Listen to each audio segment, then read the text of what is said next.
Y en el versículo 28, en el versículo 28, hermanos, ¿qué dice en el versículo 28? Dice la palabra de Dios, y Moisés desnudó, dice, y Moisés desnudó a Aarón de sus vestiduras y se las vistió a Eleazar, su hijo. Y Aarón murió allí, en la cumbre del monte, y Moisés y Eleazar descendieron del monte. ¿Ves? Murió. Entonces pasó a ser, porque él era su sacerdote, el hermano de Aarón, pero él murió y tomó las vestiduras de Eleazar, hermanos. Muy bien, vamos a ver qué nos dice en Deuteronomio, en el capítulo 10 y el versículo 6. Deuteronomio. Yo les voy a leer, dice el versículo 5.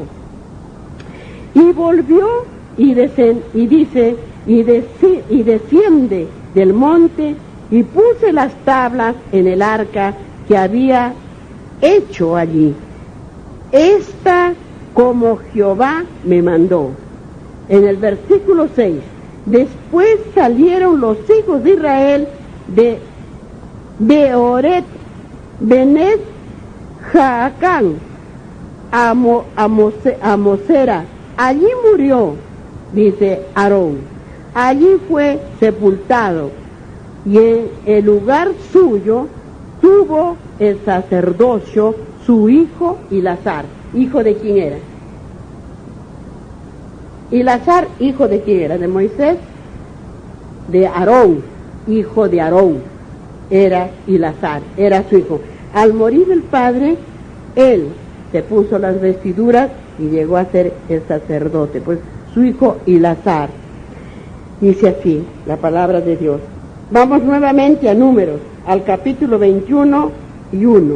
Dice, cuando el cananeo y el rey de Arad, que habitaba en Negú, oyó que venía Israel por el camino de Aretín, peleó contra Israel y tomó, dice, de él prisioneros. Miren, claro, como si ya sabían que venían para heredar esa tierra. Ellos tenía que haber una lucha ahí, ¿no? Por eso dice, el rey de Arad ataca a Israel. Era de ahí, del cananeo, hermanos. Pero Dios estaba asignado que esa tierra tenían que heredar los hijos de Dios, su pueblo, hermanos. Muy bien, hemos terminado, hermanos, aquí. A leerles en profecías, en patriarcas y profetas.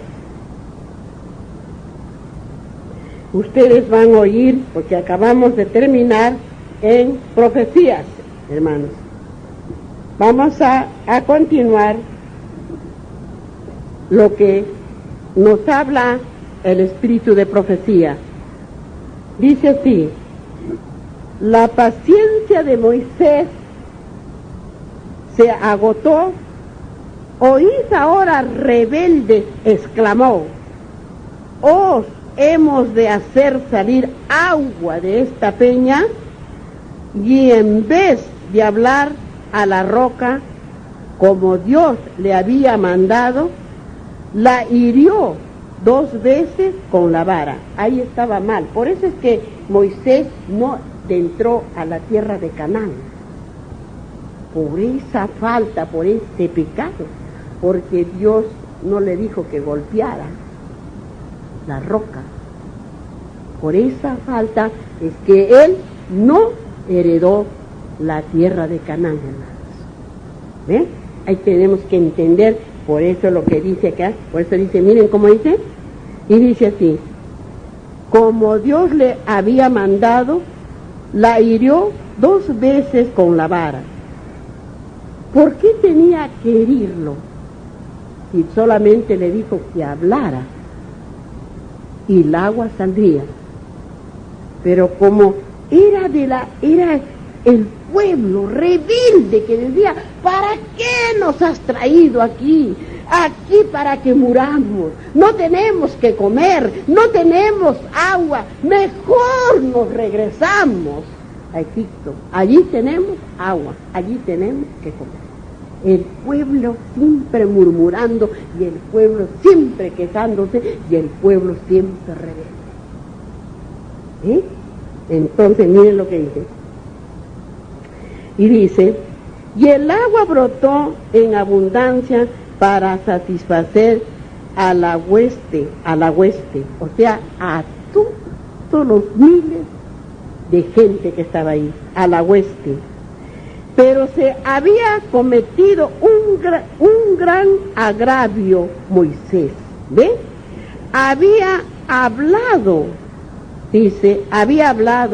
movido por la irritación, se irritó, por eso dice, le desobedecí en la restriega de Sitín. Ya hemos estudiado eso, hermanos, ya nos ha hablado el Señor de eso. Entonces, ¿qué dice? Dice así, mire, dice, se había irritado, sus palabras expresaban la pasión humana, más bien que una santa indignación, porque Dios había sido deshonrado. Oíd ahora, rebeldes, había dicho la acusación. Era veraz, pero ni aún la verdad debe decirse apasionada o impacientemente. Cuando Dios le había mandado a Moisés que acusara a los israelitas de rebelión, las palabras habían sido dolorosas para él y difíciles de soportar para ellos.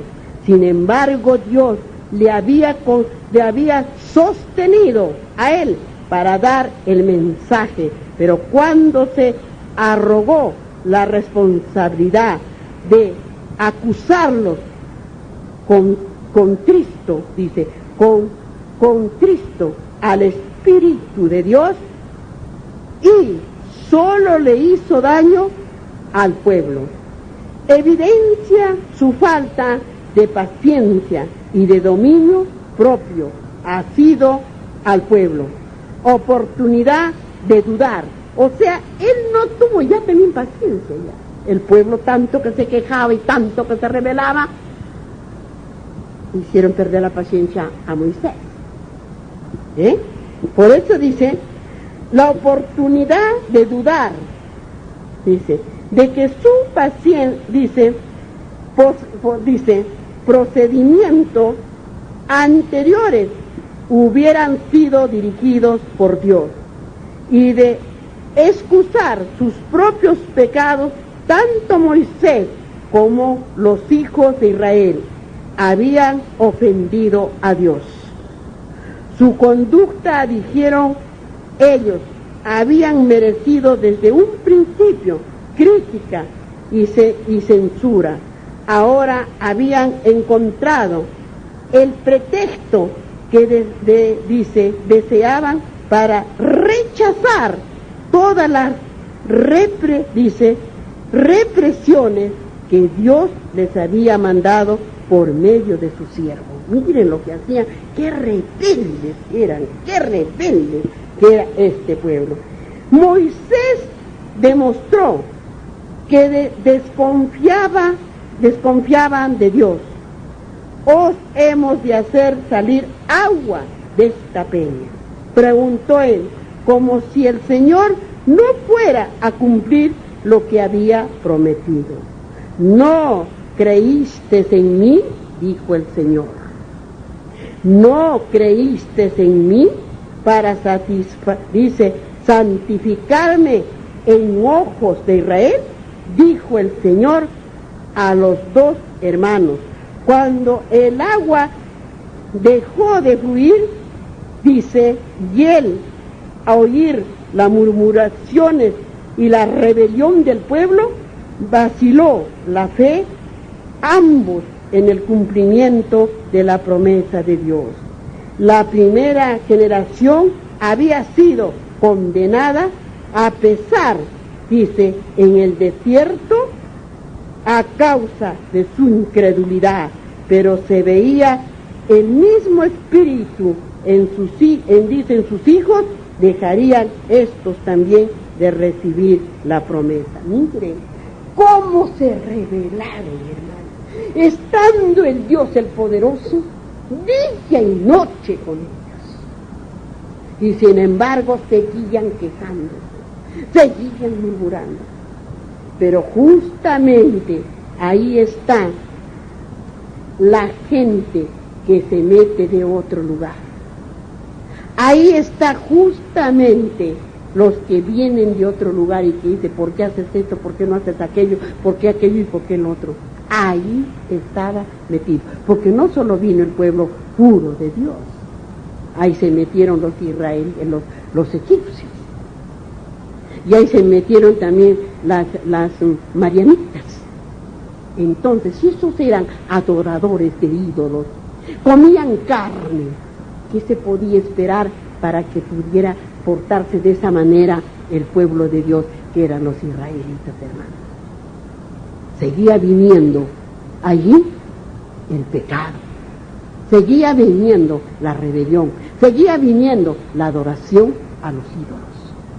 Para que entendamos la palabra de vuestro Dios, hermano. Muy bien, vamos a ver si nos habló más el Señor. Les continúo hablando, y aquí vamos a terminar. Patriarcas y profetas, el del espíritu de profecía. El que no quiere oír el espíritu de profecía, dice el Señor, ay, más le vale colgarse mejor una piedra de molino y echarse al mar. Porque también nos manda las Santas Escrituras. Dice, cansados y desalentados Moisés y Aarón, porque eran los dos, no, porque estaban a cargo de miles y millones de gente que venía con ellos, hermano. No eran miles, eran miles y miles de gente que venía, hermano. Dice, no había hecho esfuerzo alguno para detener la corriente del sentimiento popular.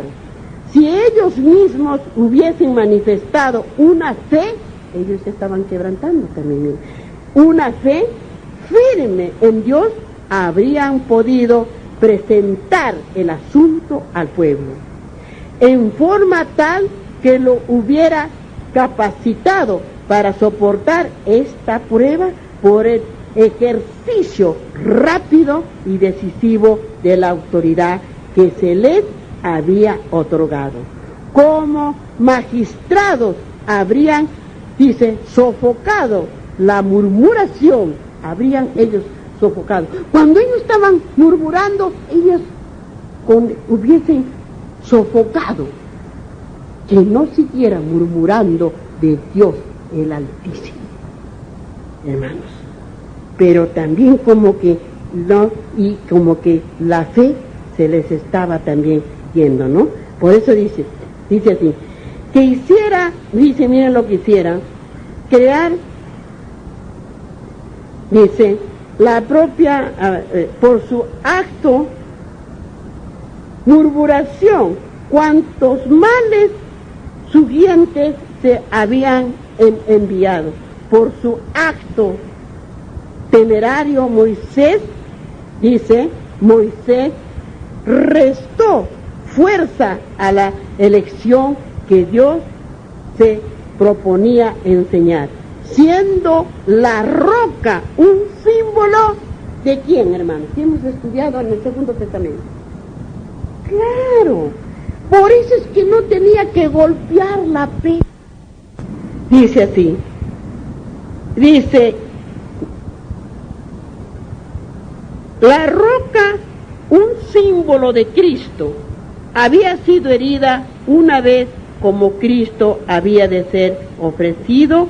Una vez, a la segunda vez, bastaba hablar a la roca. Así como ahora solo tenemos que pedir las bendiciones en el nombre de Jesús, al herir la roca por segunda vez, se destruyó el significado de esta bella figura de Cristo. Hermanos, ¿ven lo que dice? Mas aún Moisés y Aarón se habían arrogado un poder que solo pertenecía a Dios. Miren ellos también lo que estaban haciendo. Miren, mas aún Moisés y Aarón se arrogaron un poder que solo pertenecía a Dios. La necesidad de que Dios interviniera, dice, daba gran solemnidad a la ocasión, y los jefes de Israel deberían haberse valido de ella para inculcar en, dice, la gente reverencia hacia Dios y fortalecer su fe. La fe es muy importante, hermanos. ¿Por qué sucede todas las cosas en la raza humana del mundo? Porque no tiene fe, no hay la fe. Pueden creer en Dios, pueden creer en todo, pero no tienen fe. No hay la fe. Y si no hay la fe, pues nada se realiza, hermanos. Nada se realiza. Por eso dice, Dios y fortalecer su fe en el poder y la bondad de Dios. Cuando exclamaron airadamente, os hemos de hacer salir agua de esta peña, se pusieron en lugar de Dios, como si dispusieran de poder de ellos mismos, seres sujetos a las debilidades y pasiones humanas, abrumado por la continua murmuración y rebelión del pueblo. Moisés perdió de vista a su ayudador omnipotente y sin la fuerza divina le dejó marchar su foja de servicios. Por una manifestación de debilidad humana, el hombre que hubiera podido conservarse puro, firme y dice desinteresado hasta el final de su obra, fue vencido por último. Dios quedó deshonrado ante la congregación de Israel cuando debió ser engrandecido y ensalzado. Miren todo lo que había tan solamente por los rebeldes. ¿Por qué? Porque se habían metido otra gente. Había venido los que adoraban los ídolos. Habían venido los que comían carne, habían venido los rebeldes, habían venido los que usaban alhajas, habían venido los que vestían bien, habían venido los que adoraban a los ídolos. Escapaban por el temor de que ahí estaban las plagas en Egipto y que iban a morir. Y por ese temor se metieron entre los hijos de Israel. Y esos fueron los que lo indujeron, mientras que Moisés fue a recibir las tablas de los mandamientos, ellos fueron los que dijeron, ya no viene Moisés, ya estamos, mejor será que hagamos nuestro ídolo. Y ellos hicieron el ídolo, el becerro de oro, porque eso era el ídolo que ellos adoraban al sol, los egipcios, hermanos. Amén, hermanos. Muy bien, ahí hemos entendido un poco lo que nos ha hablado, lo que es patriarcas y profetas. Patriarcas, ¿qué quiere decir? Los patriarcas, los primeros profetas, hermanos. Muy bien. Ahora, vamos a irnos al Segundo Testamento de las Santas Escrituras, hermanos. En la estadía de nuestro Señor, aquí, en este mundo que estamos, vamos a escudriñar, hermanos, acá en San Marcos, en el capítulo 9 y en el versículo 33.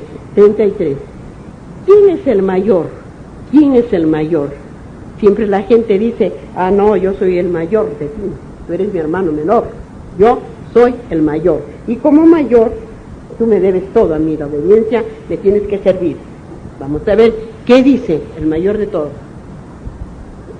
Ahora, vamos a irnos al Segundo Testamento de las Santas Escrituras, hermanos. en la estadía de nuestro Señor aquí, en este mundo que estamos.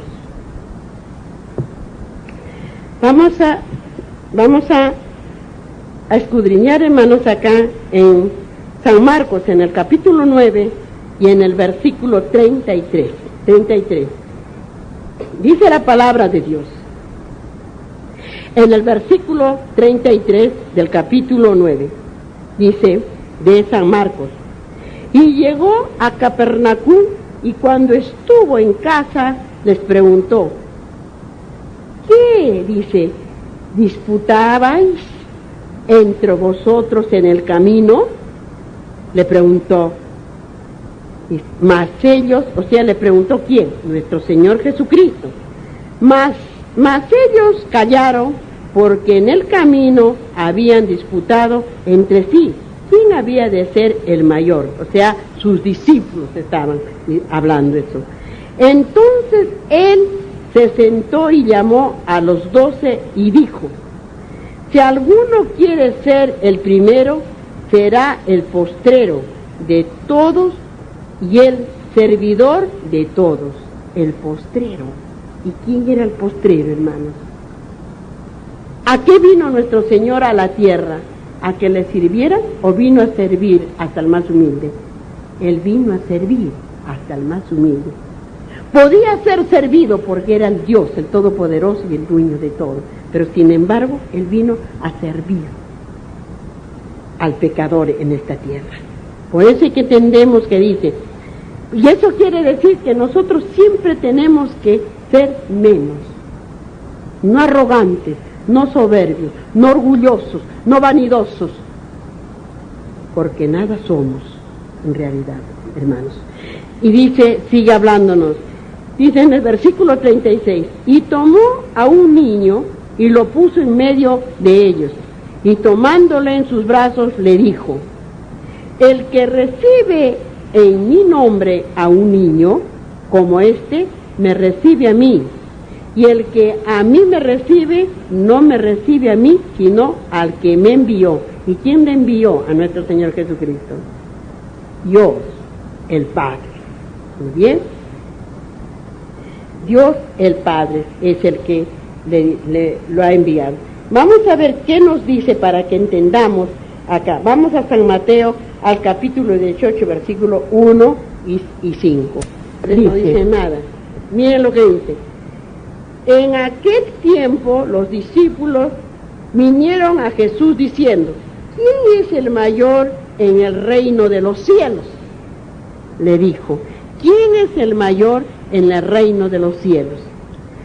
Y en el versículo 5 dice, y cualquiera que recibe en mi nombre a un niño como este, a mí me recibe. A mí me recibe, dijo el Señor. Para que entendamos lo que dice. Si recibimos a un niño, a Él lo recibimos, al Señor. Porque nuestro corazón tiene que ser como del niño. Como el niño. El niño no es inocente de las cosas, pero el hombre ya sabe lo que está haciendo. Él sabe distinguir entre lo malo y lo bueno, hermanos. Vamos a San Lucas en el capítulo 9 para poder entender así la palabra de vuestro Dios. En el capítulo 9 y el versículo 46 y 48. 46 y 48. 46. Dice la palabra de Dios. Entonces entraron en discusión sobre quién de ellos sería el mayor. Y en el 48 dice, y les dijo, cualquiera que recibe a este niño en mi nombre, a mí me recibe, al que me envió, porque el que es más pequeño entre todos nosotros, ese es el más grande, ese es el más grande. Dijo, Él era el más grande, Dios, nuestro Señor Jesucristo. Tenemos que hacernos como el niño, así tenemos que volvernos como un niño, hermanos. En San Lucas, en el capítulo 22 y el versículo 24, busquemos, hermano.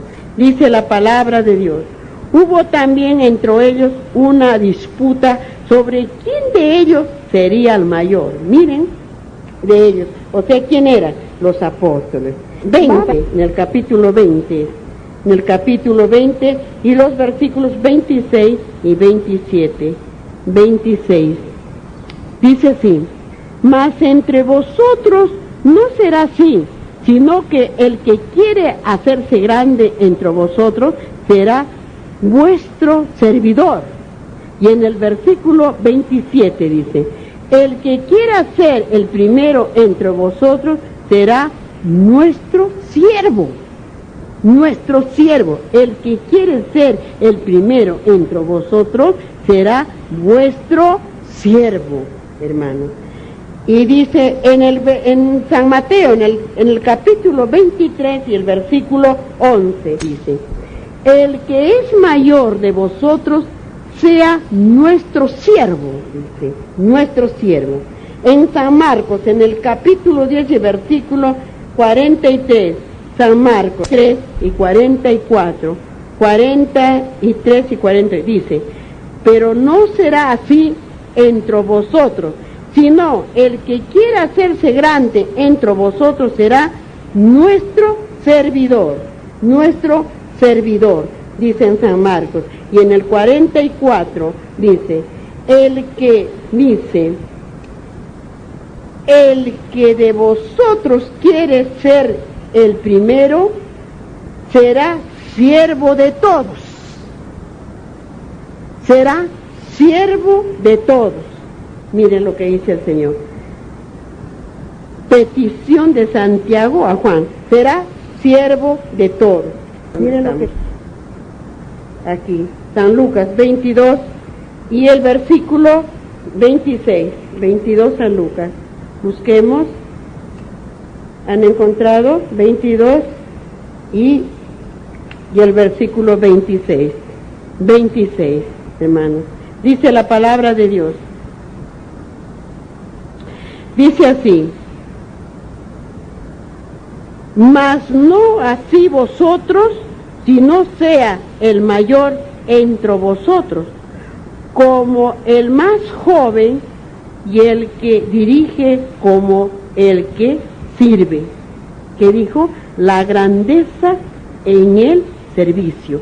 Pero yo les voy a leer, a ver qué dijo 26 y el 25, les voy a leer. Pero él les dijo: los reyes de las naciones se enseñorean de ellas, y los que, dice, sobre ella tiene autoridad son llamados bienhechores. ¿Ven? A eso vamos, a esa, para que sea la respuesta. Mas no así vosotros, les digo, mas no así vosotros, o sea, nosotros que tenemos la grandeza y del poder de Dios. Si no sea el mayor entre vosotros como el más joven, y el que dirige como el que sirve. Porque ¿cuál es el mayor, el que se sienta a la mesa o el que sirve? No es el que se sienta a la mesa, mas yo estoy entre vosotros como el que sirve. ¿Se dan cuenta, hermanos?